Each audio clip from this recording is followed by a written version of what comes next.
así, como viene siendo habitual, una charla de Esperanza Parra que viene hablando de las misiones pedagógicas y que seguro es muy interesante porque tiene bastante conocimiento sobre este tema, me consta.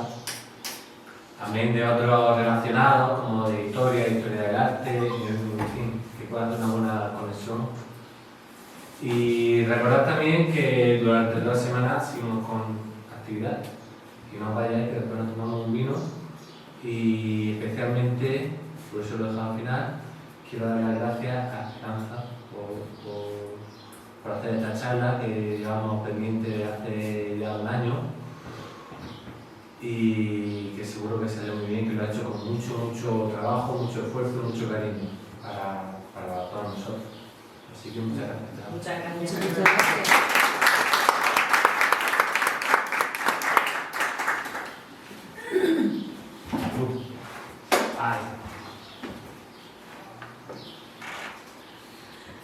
Buenas tardes a todos y a todas. Muchas gracias por estar aquí y querer compartir entre todos nosotros esta aventura de las misiones pedagógicas. Quería pediros que me permitáis dedicar esta charla a mi madre, que falleció el 18 de julio del año pasado, y no hace 1 año, y ella no se perdía ninguna de mis charlas y conferencias, y si me lo permitís quería dedicárselo a ella, ¿vale? Bueno, pues las misiones pedagógicas fueron un sueño hecho realidad. Voy a intentar explicar un tema tan complejo y tan extenso como son las misiones pedagógicas de forma sencilla, amena y fácil de entender. Las misiones pedagógicas fue un ensayo de un modelo cultural plenamente moderno. Se desarrollaron durante la Segunda República de España y aunque se gestaron mucho antes, luego explicaré con detenimiento todo el proceso de las misiones pedagógicas. ¿Y qué son las misiones pedagógicas? Pues las misiones pedagógicas se trataba de llevar la cultura y la educación a los pueblos más recónditos de toda España. Las misiones pedagógicas se dieron entre los años 1931 y 1936. En aquella época, mucha población de España no sabía ni leer ni escribir, era analfabeta. Y las misiones pedagógicas, explicar que no son nada religioso. Se llaman misiones y a veces puede dar a confusión la palabra misiones como algo religioso, pero se llaman misiones porque viene de misión. La palabra misión tenía la misión de llevar la cultura y la educación a los pueblos más lejanos de España.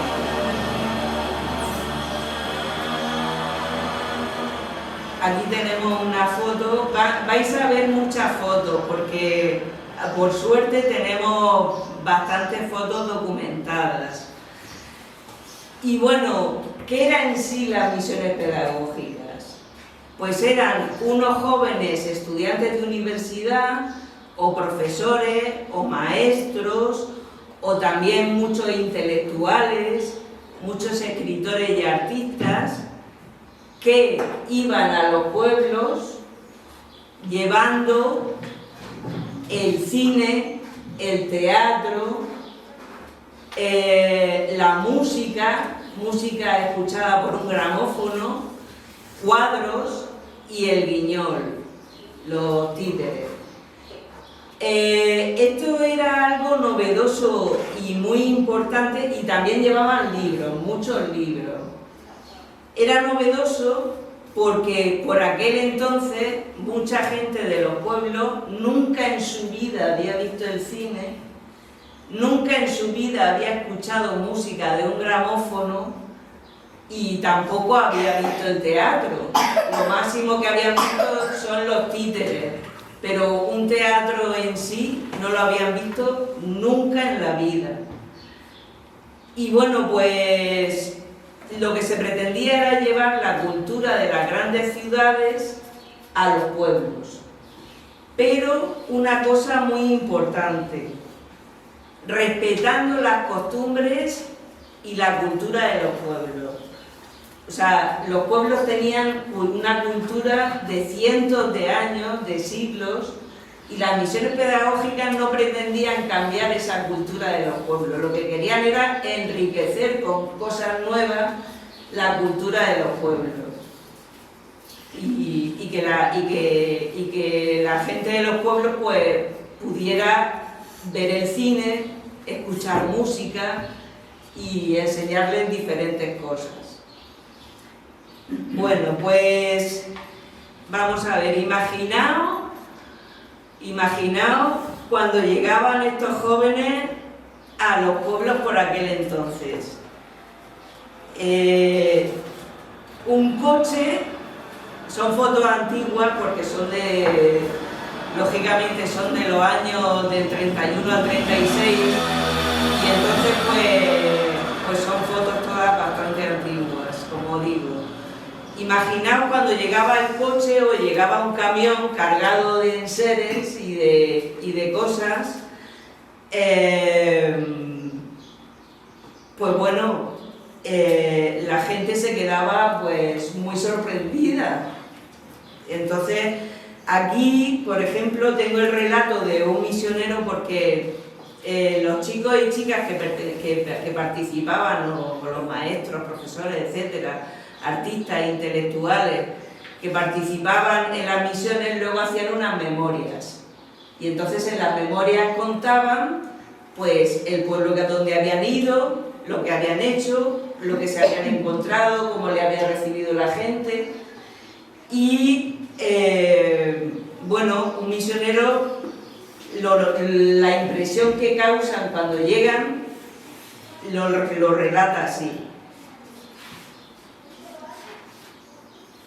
¿Quiénes son estos? La cara de la gente. ¿Quiénes son estos? ¿A qué vienen aquí? ¿Qué quieren? ¿Qué hacen aquí? ¿De dónde han salido? Entonces el misionero dice: ojos sorprendidos, miradas reticentes o interrogativas de lo que veían la gente cuando llegaban ellos, manifestaciones de alegría, saludos de bienvenida, cejas fruncidas, muestras de curiosidad, gestos suspicaces, carreras y saltos de los más pequeños, acercamiento comedido. De todo hubo cuando los misioneros de las misiones pedagógicas llegaban a las poblaciones rurales. Manuel Bartolomé Cosío, aquí caras de sorpresa. Manuel Bartolomé Cosío, que es este señor que tenemos aquí, fue el director de las misiones pedagógicas a nivel nacional.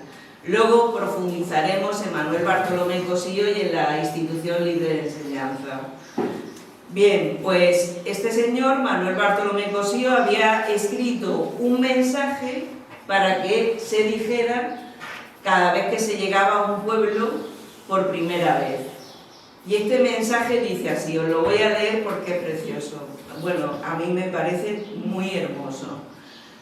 Es natural que queráis saber, antes de empezar, quiénes somos y a qué venimos. No tengáis miedo. No venimos a pediros nada. Al contrario, venimos a daros de balde algunas cosas. Somos una escuela ambulante que quiere ir de pueblo en pueblo, pero una escuela donde no hay libros de matrícula, donde no hay que aprender con lágrimas, donde no se pondrá a nadie de rodillas, donde no se necesita hacer novillos, porque el gobierno de la República que nos envía nos ha dicho que vengamos ante todo a las aldeas, a las más pobres, a las más escondidas y a las más abandonadas, que vengamos a enseñaros algo de lo que no sabéis por estar siempre tan solos y tan lejos de donde otros lo aprenden, y porque nadie hasta ahora ha venido a enseñaros, pero que vengamos también, y lo primero, a divertiros, y nosotros queremos alegraros, divertiros casi tanto como os alegran y divierten los cómicos y titiriteros.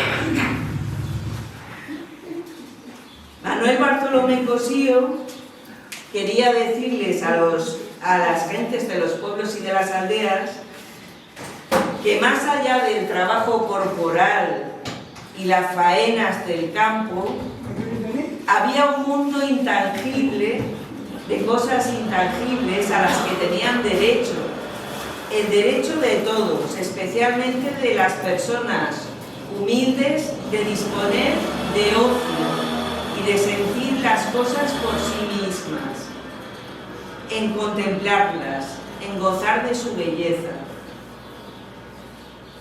¿Qué cualidades tenía que tener un misionero? El misionero, en primer lugar, tenía que sentirse atraído por el motivo de la misión, o sea, por querer ir a los pueblos y transmitir cultura y educación. Lo segundo que tenía que tener un misionero era, según Bartolomé Cosío, era querer conquistar con gracia a la gente de los pueblos, transmitir con alegría y con ilusión. Y bueno, y Manuel Bartolomé Cosío lo que decía es que esta experiencia a los misioneros les iba a enriquecer cuerpo y alma, e iban a retornar pues con un mayor enriquecimiento de todo lo que los aldeanos y la gente de los pueblos le habían dado. Bueno, pues aquí tenemos... vamos a ver aquí. Las misiones pedagógicas fueron creadas el 29 de mayo de 1931. Como he dicho al principio, fue el ensayo de un modelo cultural plenamente moderno. Este modelo, diseñado y largamente pensado por la Institución Libre de Enseñanza,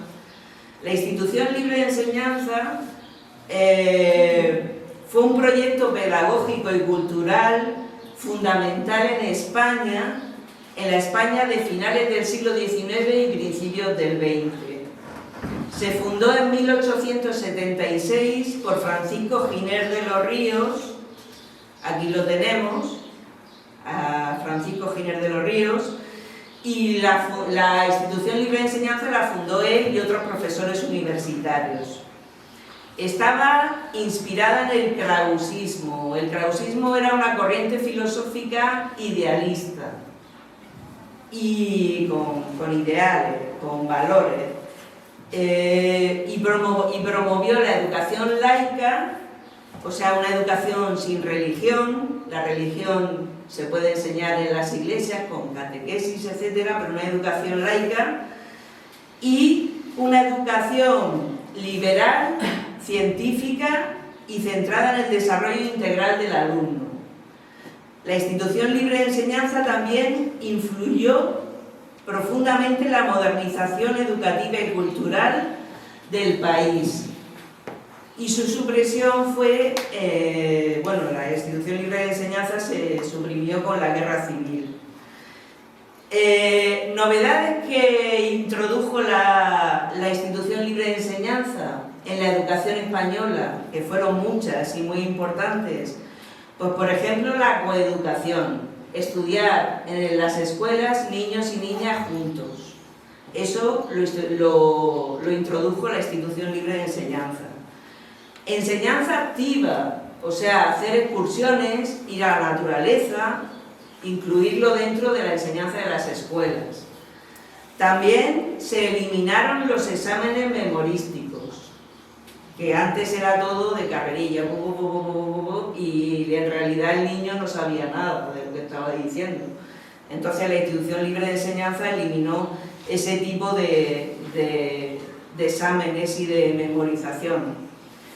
Y bueno, pues la formación de los alumnos era ética y bueno, decir que la Institución Libre de Enseñanza formó a unas generaciones de intelectuales importantísimos en España, como fue la generación del 14 y la generación del 27. Y personas importantes, intelectuales, científicos, etcétera, que apoyaron la Institución Libre de Enseñanza. Por ejemplo, aquí tenemos a Leopoldo Alas Clarín, que es famoso por su libro de la Regenta. Aquí tenemos también a José Ortega y Gasset, filósofo y ensayista. Tenemos también aquí a Gregorio Marañón, médico, científico, historiador, político, escritor, pensador, y bueno, pues fue uno de los protagonistas del nacimiento de la endocrinología española. Es que este hombre era un montón de cosas, la verdad. Y bueno, pues aquí tenemos a Ramón Menéndez Pidal, que era filólogo y experto también en historia medieval. Tenemos también que apoyó la Institución Libre de Enseñanza a Antonio Machado, poeta. Todos estos personajes apoyaron la Institución Libre de Enseñanza. Como veis, son personajes muy importantes. Y aquí tenemos a Joaquín Sorolla. He puesto uno de los cuadros famosos de él y un autorretrato que también apoyó la Institución Libre de Enseñanza. Bueno, pues la Institución Libre de Enseñanza, desde Francisco Giner de los Ríos, del creador de la Institución Libre de Enseñanza, ya tenía la idea de las misiones pedagógicas, pero fue Manuel Bartolomé Cosío quien pudo llevar a cabo esa idea, ese sueño, como decía al principio. Una cosa muy importante que a veces se ha podido confundir: las misiones pedagógicas no llevaban mensaje político. Las misiones pedagógicas lo que querían era educar y dar cultura a la gente de los pueblos. O sea, la Segunda República facilitó que se hicieran las misiones pedagógicas y fomentó las misiones pedagógicas. Pero la Segunda República no creó las misiones pedagógicas, como he comentado anteriormente. Fue una idea de la Institución Libre de Enseñanza, de Francisco Giner de los Ríos y de Manuel Bartolomé Cosío. Pero sí es cierto que la Segunda República fue quien pudo y apoyó las misiones pedagógicas, pudo llevar a cabo las misiones pedagógicas. Bien, seguimos. A ver, perdón. Voy a hablar de las bibliotecas que llevaban las misiones pedagógicas, porque como he comentado anteriormente, no solo llevaban cine, llevaban el cine a los pueblos, la música, cuadros, etcétera, también llevaban libros. Y bueno, es decir que las misiones pedagógicas distribuyeron 500.000 de libros para los pueblos y aldeas más olvidados. Cuando llegaban las misiones a los pueblos, los libros que llevaban no se los volvían a cargar en los coches o en los carromatos para llevarlos a otro pueblo, sino que dejaban libros en cada pueblo y llevaban bibliotecas que permanecían en el pueblo. Y cuando una misión no podía llegar a un pueblo, porque efectivamente llegaron a muchos pueblos, pero no llegaron a todos los de España, que eran muchísimos, pero a veces lo que hacían era llevar la biblioteca al pueblo. No llegaba la misión, pero se mandaba una biblioteca de libros para el pueblo. Así que en junio de 1936, las misiones pedagógicas, las bibliotecas, habían llegado a 5.522 pueblos de España, que yo creo que es bastante.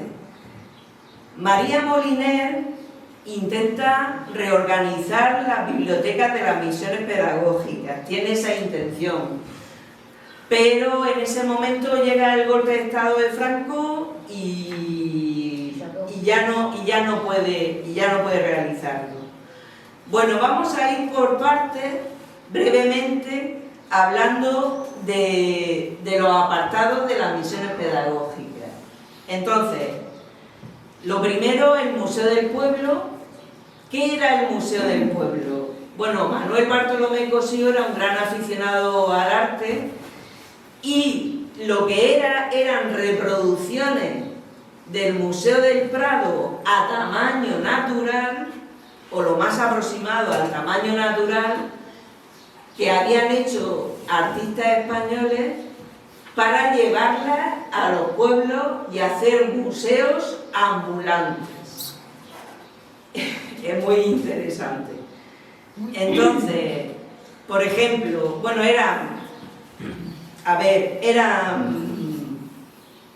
14 copias de diferentes cuadros del Museo del Prado y 14 copias de grabados de Goya.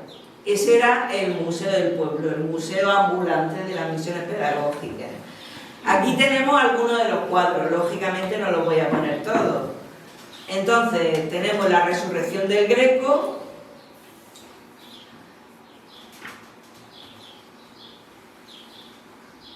la Visión de San Pedro de Zurbarán, las Hilanderas de Velázquez. Aquí tenemos el Niño Dios Pastor de Murillo,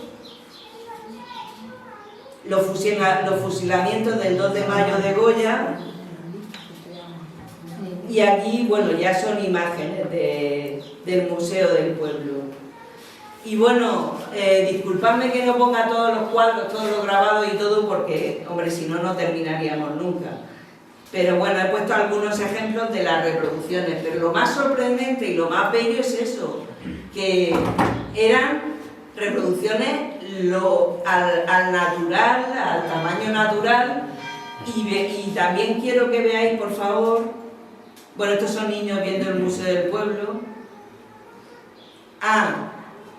Bueno, los protagonistas, ahora lo iba a comentar, del Museo del Pueblo, pues por ejemplo es Ramón Gaya, artista murciano famosísimo, que él realizó algunas de las copias de los cuadros del Museo del Prado, que llevaba el Museo del Pueblo, y aquí tenemos a Ramón Gaya enseñando a diferentes personas que iban a visitar el museo, explicando las obras de arte. Ramón Gaya es este que lleva el abrigo, Ramón Gaya de jovencito.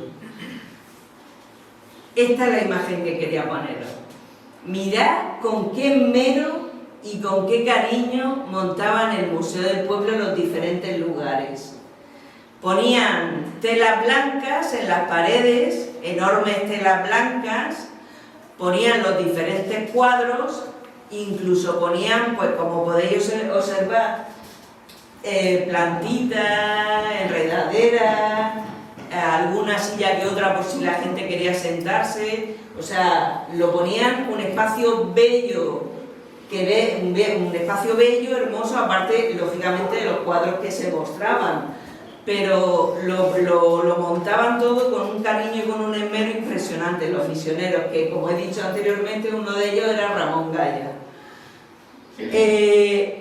Los misioneros más famosos fueron Ramón Gaya, Rafael Dieste, Antonio Sánchez Barbudo, Luis Cernuda, y también decir que había mucha gente anónima, muchos misioneros anónimos que han participado en las misiones, porque las misiones llegaron a tener más de 500 misioneros en toda España. O sea, es sorprendente. Tenemos los nombres más conocidos, los más famosos de intelectuales, de artistas, pero muchos anónimos, maestros rurales, profesores,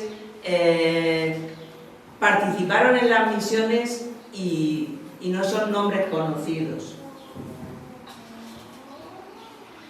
Bueno, antes de llegar al cine, voy a narraros brevemente una memoria en la región de Murcia del Museo del Pueblo, que iba Ramón Gaya, y es muy interesante. Entonces, en la memoria los misioneros dicen así, entre ellos, como digo, Ramón Gaya.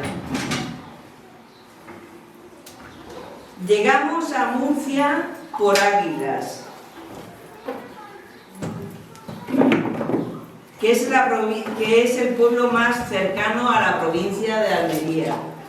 Seguimos por Mazarrón, Totana, Alhama, Mula, Archena, Beniaján y San Pedro del Pinatar. En ninguna provincia de España hemos encontrado pueblos tan desiguales como en Murcia. La verdad es que los comentarios de los misioneros son muy interesantes porque vas descubriendo cosas que a lo mejor no sabías de aquella época, de los años, principios de los años 30 del siglo pasado, que realmente yo investigando digo, qué cosas más curiosas, ¿no? O sea, y bueno, pues continúo.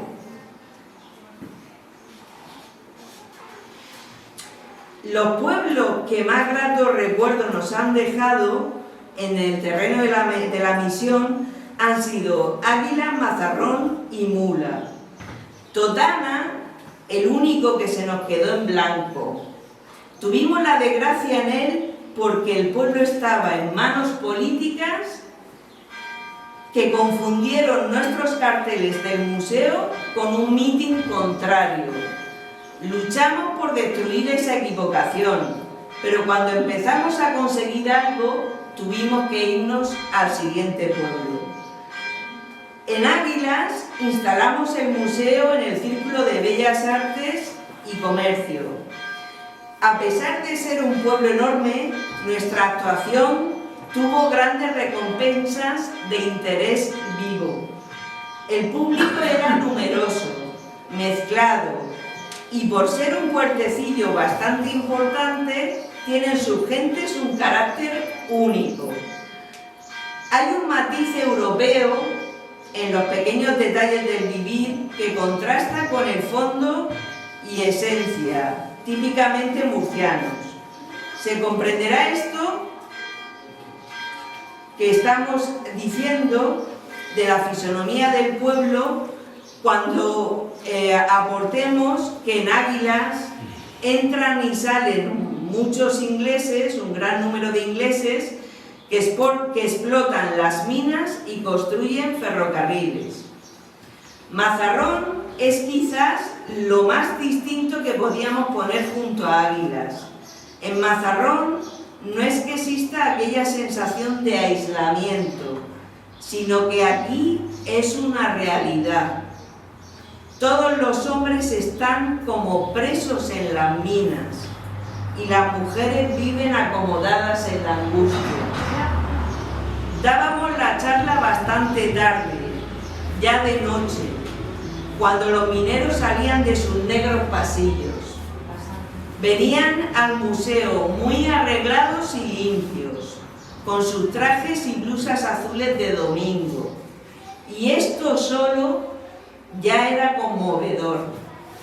Y al comprender nosotros el homenaje, nos obligábamos a divertirles en lo posible, bien con música antes de empezar o dando las explicaciones de los cuadros de un modo risueño o con anécdota amable. O sea, los mineros salían, se lavaban, se arreglaban e iban al museo. Y claro, los misioneros se dieron cuenta del esfuerzo que hacían esa gente por venir al museo y se esmeraban en las explicaciones. Luego, pues, en Mula hay una anécdota muy bonita. El niño Dios pastor es lo que quiero poner ahora. Aquí está. Bueno, Mula era un pueblo grande, como Águilas, pero con un ambiente entre campesino y estudiantil. En Mula tuvimos un exceso de público. Quizá nos sobraban a ratos los niños, los cuales, a pesar de prometerles una explicación especial para ellos, no consintieron en dejarnos ningún día de nuestra actuación. Pero nuestra sorpresa en estos casos es comprobar que estos chicos que alborotaban y a veces, pues, por así decirlo, molestaban un poco con su jaleo, pues luego presentaron unos trabajos preciosos.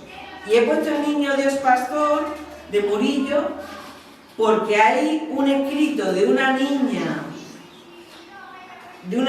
de 8 años que ve así al niño Dios pastor, en palabras de la niña: me gusta porque no parece de colores, parece que es de carne, que lo han puesto encima del cuadro. Fijaos las palabras de una niña de 8 años que le parece que es el niño Dios pastor que está puesto ahí y que le ha puesto un marco de la impresión que le causa, ¿no? De sus colores vivos, etcétera, ¿no? Entonces son cosas muy, muy bonitas realmente. Bueno, aportar también que el patronato de las misiones pedagógicas deja reproducciones fotográficas de los cuadros a cada pueblo que va para colgarlos en las escuelas, para embellecer las escuelas. Y fijaos qué bonito que también las misiones se preocupen en tener una escuela bonita, con cuadros, con cosas, ¿no? Y luego daban estampitas de los cuadros para que tuvieran un recuerdo. Y bueno, y ejercer una mayor influencia del Museo del Pueblo sobre las gentes. Ahora ya pasamos al cine. A ver, un segundito, perdón. Un segundo. Aquí está. Bueno, fijaos las caras de las gentes cuando ven por primera vez el cine. O sea, eso es lógico, es normal. Nosotros, claro, en esta era del internet, de las nuevas tecnologías, pero imaginaos que nosotros no hemos visto el cine en la vida. Pues de repente lo ves y estas son las caras de sorpresa que a mí me parecen hermosísimas de la gente de los pueblos viendo el cine por primera vez, ¿no? Bueno, el protagonista de las misiones pedagógicas del apartado del cine fue Valdemar. Valdemar decía frases tan bonitas como esta: todo el público es un gran niño enamorado de lo extraordinario, y lo extraordinario está en las entrañas de lo cotidiano. A mí me parece una frase muy, muy bella.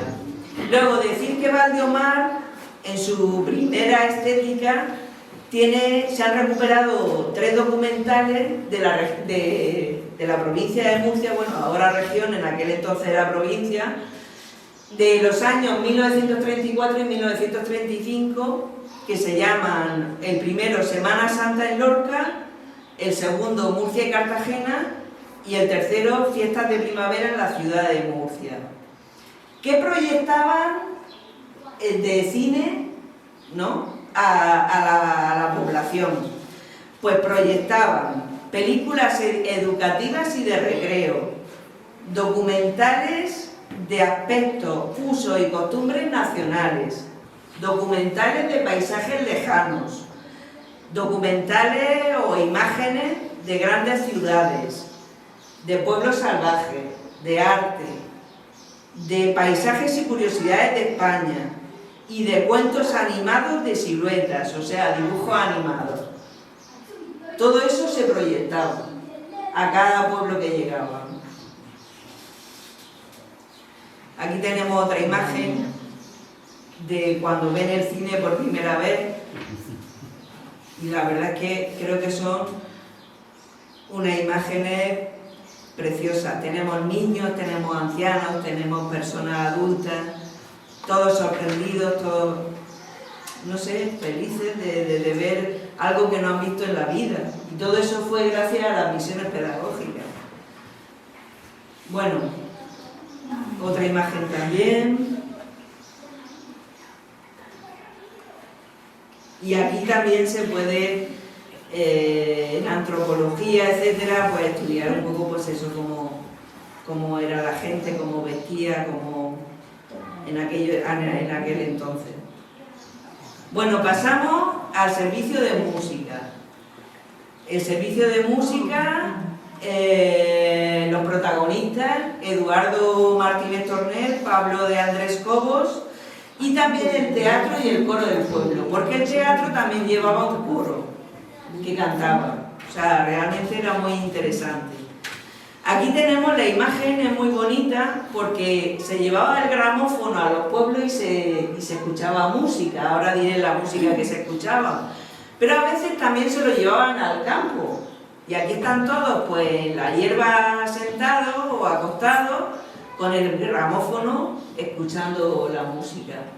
Y ahí en medio de la naturaleza, escuchar la música pues también me parece algo muy hermoso. Y bueno, ¿qué escuchaban? Pues escuchaban a Bach, Händel, Mozart, Beethoven, Schubert, Chopin, Liszt, Wagner, Berlioz, Korsakov, Ravel, y bueno, y no sigo. Españoles escuchaban a Albéniz, a Falla y a Turina, y lírica de cada región de España. O sea, realmente un repertorio impresionante lo que llevaron las misiones pedagógicas. Luego, una curiosidad, se desgastaron los discos de tanto ponerlos, porque la gente se lo pedía. La danza macabra de Camille Saint-Saëns y la danza de Anitra de Grieg. Esas son las dos canciones, ¿no?, por así decirlo, de diferentes autores que más se desgastaron porque a la gente le gustaba tanto escucharlas, que si da tiempo, uy, ¿cómo vamos? Porque es que puedo poner que dura poquito la danza de Anitra. No, es mejor que no la ponga porque... Bueno, si tenéis curiosidad, ponéroslo, porque es muy bonita, es muy animada, ¿no? Es una danza y la verdad es que se ve eso, que le gustaba tanto a la gente que ponla otra vez, por favor. Pues nada, se rayó el disco y ya está. Ponla un poco. ¿La pongo un poco? Claro. Venga, vamos a ponerla, sí. No queda... Es que no me quiero pasar de tiempo, pero sí, la voy a poner un poquito, porque es muy hermosa. Disculpad un segundo, enseguida está. A ver...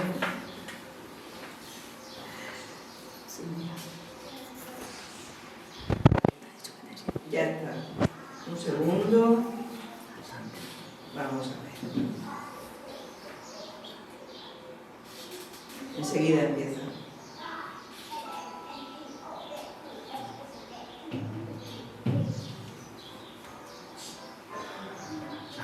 Es muy famosa.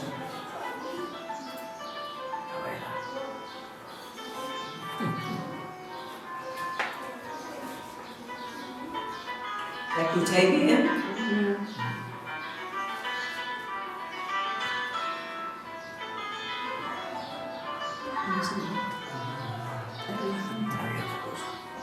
Ha salido en anuncios de televisión, en muchas cosas.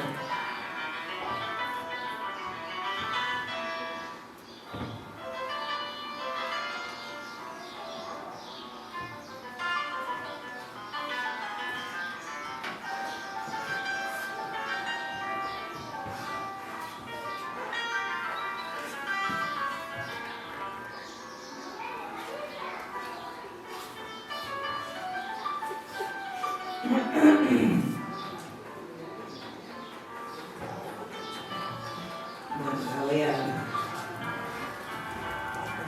Pero bueno, la habéis reconocido un poco, ¿no? Porque es muy conocida. Y bueno, decir que cuando ponían la música explicaban pues un poco la biografía de cada autor, la vida, lógicamente la biografía, la vida que habían tenido y luego escuchaban la música. Bueno, avanzamos. Bueno, aquí tenemos también otra imagen del gramófono y todos los niños, la gente adulta, los mayores escuchando y son imágenes, la verdad es que muy curiosas. A veces se juntaban hasta 300 personas a escuchar la música, o sea, todo el pueblo fascinado por el sonido de la música. Aquí tenemos el coro, lo veis todos que están cantando. Y aquí tenemos el teatro. Como veis, el público masivo y están vestidos, ¿no?, de la época y están representando una obra. Bueno, seguimos porque si no... Bueno, voy a explicar ahora muy brevemente, la diferencia entre el teatro del pueblo de las misiones pedagógicas y el teatro universitario de la barraca. A ver, se ha confundido a veces la barraca con el teatro de las misiones, pero son dos teatros diferentes y gratuitos. Esto es importante. Eran gratuitos. Todo era gratuito. Todo lo que estoy explicando, ¿no? Entonces, el teatro universitario de la barraca estaba dirigido por, como podéis observar aquí, no sé si lo habéis reconocido, Federico García Lorca,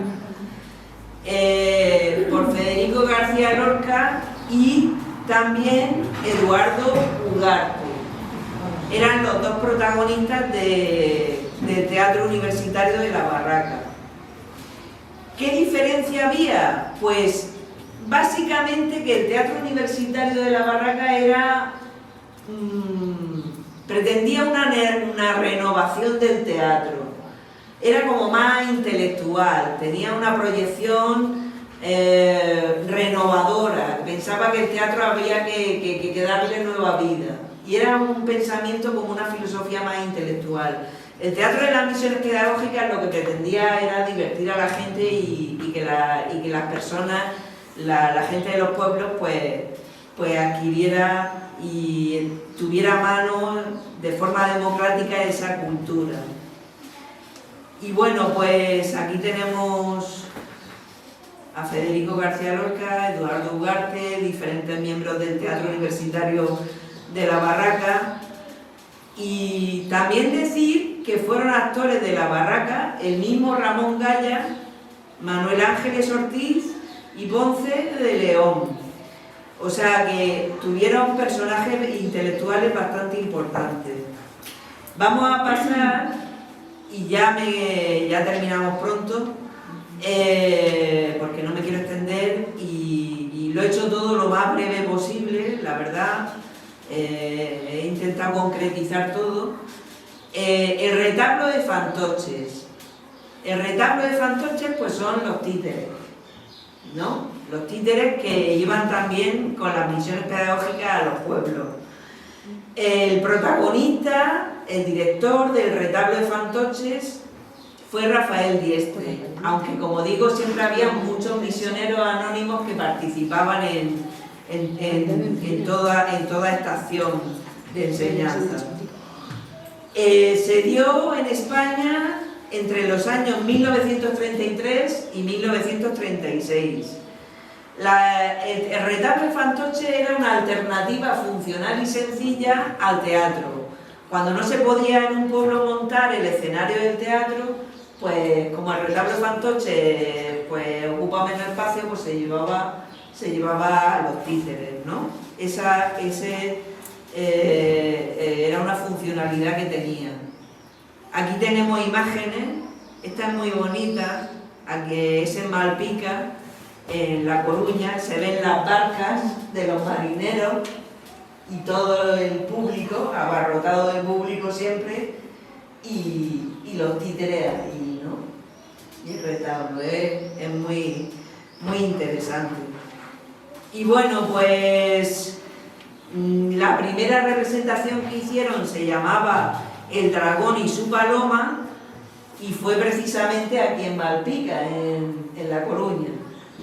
Y luego pues también Rafael Dieste creaba piezas nuevas y luego se hicieron obras mayores. En un principio era para el retablo de fantoche y luego se hicieron obras más importantes. Y la doncella guerrera la adaptó a los títeres Rafael Dieste por petición de Manuel Bartolomé Cosío. Y bueno, pasamos ahora, y ya vamos terminando, a las misiones pedagógicas en la provincia de Murcia. He puesto Carmen Conde y Antonio Oliver, como siempre. Hay mucha más gente detrás, pero estos son los personajes más destacados. Y bueno, pues aquí tenemos una foto muy bonita, muy enamorados, fueron matrimonio de Carmen Conde y Antonio Oliver, jovencísimos los dos en Cartagena, eran los dos de Cartagena, y me parece también una foto muy, muy bonita. Bien, las principales instituciones de las misiones pedagógicas en la provincia de Murcia fueron la Universidad Popular de Cartagena y la Escuela Normal de Murcia. Los poetas Carmen Conde y Antonio Oliver fueron los que fundaron la Universidad Popular de Cartagena en 1931. La finalidad de fundar esa universidad era llevar la cultura a la clase trabajadora. Y bueno, la primera misión que hizo la Universidad Popular de Cartagena fue en el año 1933, recorriendo varios pueblos de la provincia de Murcia, y Carmen Conde y Antonio Oliver, pues eso, contaron también con Antonio Sánchez Barbudo, que era estudiante, y otros colaboradores. Aquí tenemos a Antonio Oliver leyendo, haciendo una lectura pública, y todos los niños. Este señor de negro es Antonio Oliver, y pues bueno, todos los niños y los mayores pues escuchando la lectura, todos con atención.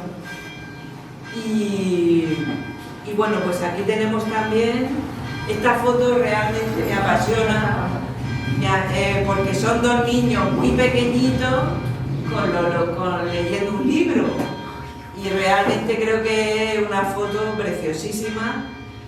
Y como dice la imagen, el Patronato de las Misiones Pedagógicas impulsó en la provincia de Murcia 544 escuelas primarias, que ya se dice pronto, son muchísimas escuelas, y 72 bibliotecas, que también son muchas bibliotecas para la época, vamos.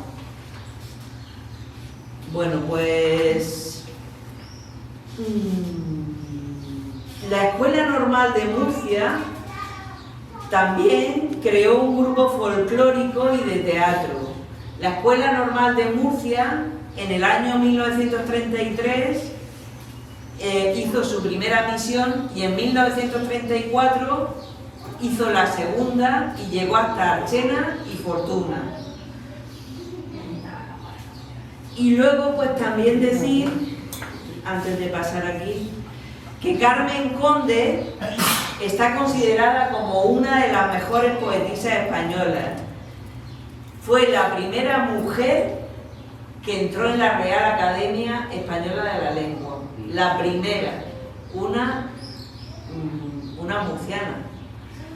Y bueno, el sillón que ocupó era el de la K, el de la K de Kilo, y ocupó ese sillón pues hasta su fallecimiento en 1996.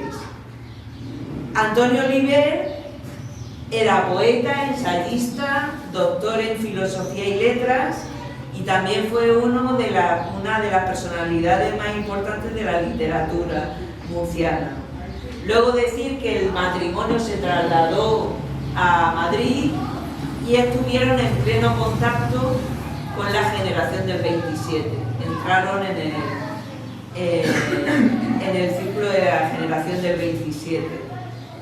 Y bueno, Carmen Conde escribió teatro, prosa, hasta libros para niños y poesía, lógicamente.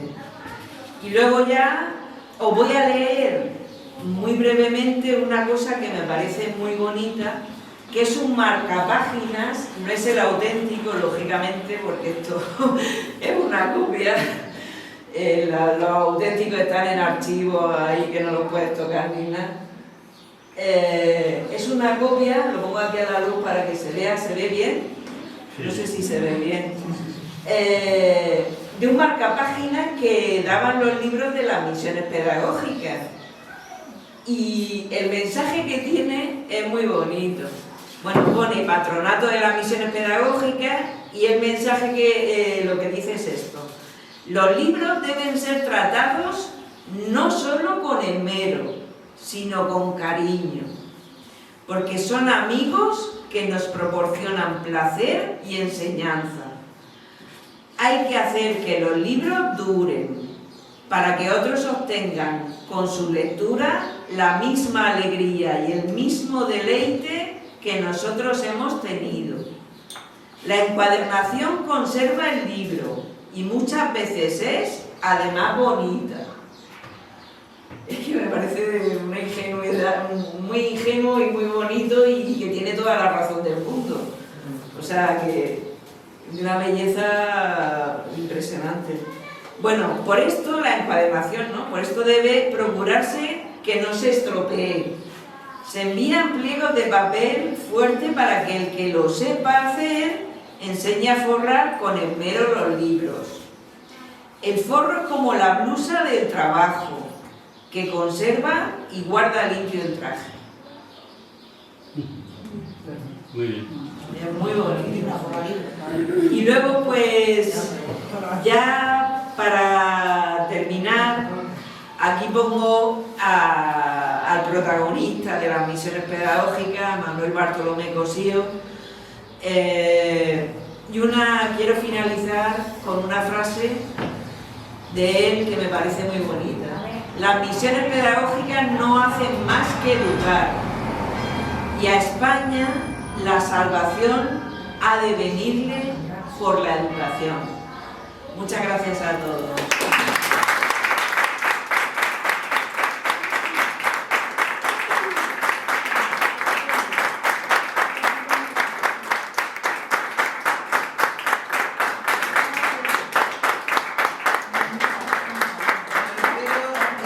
Espero que no haya sido muy larga y que os haya gustado.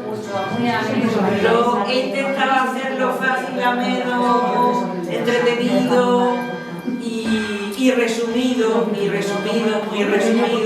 Ha estado muy bien. Y es lo que he procurado, lo que he intentado y por lo que me he esforzado. Y si queréis realizar alguna pregunta, algún comentario, alguna duda o algo, lo que queráis. O sea, si queréis decir algo, comentar cualquier cosa, preguntar algo, aquí estoy. Dime. A ver, el cine que está ahí a la plaza. He visto la muñequica esa, Sí, los títeres. Entonces, el circo también lo han traído aquí al pueblo.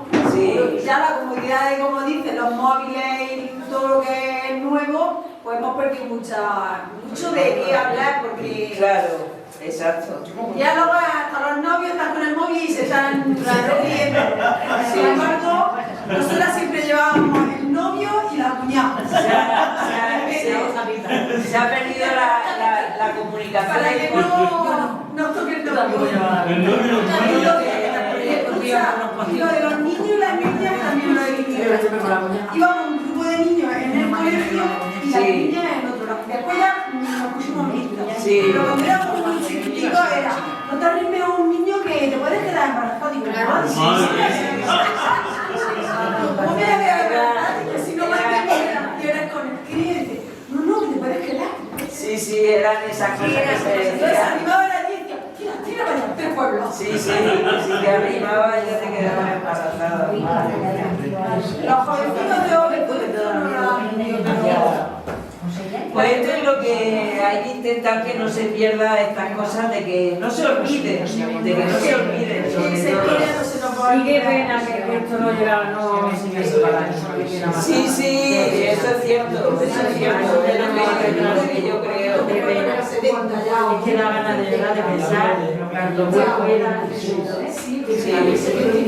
Sí, claro, esto ya pues, fue interrumpido por el golpe de Estado de Franco y luego ya 40 años de dictadura. Pero bueno, mientras duró fue Fue el sueño hecho realidad. fue un sueño. Es que yo por eso he querido poner esa frase al principio, porque fue un sueño hecho realidad, que consiguieron llevarlo a una realidad. Y no siempre se consiguen los sueños, lógicamente. O sea que... ¿Dónde tenéis la sede? ¿El Instituto Libre de Enseñanza? El Instituto Libre de Enseñanza está en Madrid. En Madrid. Ahora fue suprimido durante la dictadura. Y yo he estado curiosamente, cuando viví en Madrid estuve en el Instituto Libre de Enseñanza. Y si lo buscáis en internet os aparece el edificio, un edificio un poco extraño a nivel arquitectónico, y sigue estando, y tiene su archivo y tiene todo. Y está en la residencia de estudiantes también, que fui al archivo de la residencia de estudiantes y nada. Y bueno, ¿Cómo pues, se llamaba el que hizo los documentales? Que me interesa ver lo de la profesional de Lorca. el Val de Lomar. Val con V, Sí. Val del Del Omar, Omar. Vale. de 1934 y 1935. Ay, hermano. Se han recuperado esos 3 documentales. Lo que no sé, y disculpadme, no lo he investigado, si se pueden ver en internet, ¿no? o están en algún archivo, pero a lo mejor sí se pueden ver en internet, sí, alguno de esos 3 documentales. Pero desde luego sigue un documento gráfico curioso porque en aquellos años, en el 34-35, pues cómo era la fiesta de primavera en Murcia, cómo era la Semana Santa de Lorca, cómo era Cartagena, cómo era Murcia, pues es cierto que hay fotos, ¿no? Pero también es hermoso ver un documental, todas las imágenes en movimiento. Bueno, pues si no tenéis ninguna duda o algún comentario. Pues gracias por tu explicación. Nada, gracias a vosotros por estar aquí. Espero que os haya